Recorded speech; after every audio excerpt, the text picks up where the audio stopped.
Pozdravljene, drage ljubitelice lepe besede in ostali pred zaslonom sedeči. Dobrodošli v besedi tedna, ki smo si jo tokrat sposodili pri Marku Zajcu, kolegu sosednjega inštituta. Beseda tedna je našilje. Našilje. Podobno kot nasilje, ampak je okej, ker to počnejo naši. Tako ga uradno definira gospod Zajc. Našilje je torej nasilje, ki ga razumemo kot nasilje, ampak še bolj ga razumemo kot nekakšno pravico s kazico.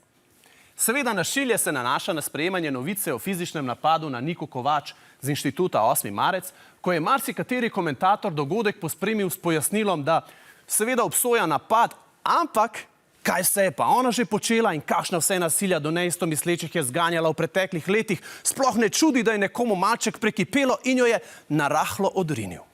Ja, našilje. Obsojamo ga kot vsako nasilje, vendar na koncu obsodbe obvezno dodamo čudežni veznik ampak, ter v nadaljevanju povemo, kaj si zares mislimo o izvršenem nasilju.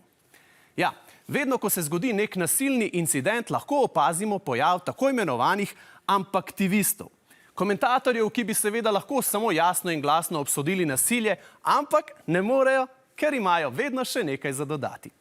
Putin je sicer res napadel Ukrajino, ampak aktivisti s svojim ampak poleg resnice ustvarjajo še tako imenovano agresnico. Resnico, ki na izvršeno nasilje namesto iz pozicije napadanega raje gleda iz pozicije napadalca.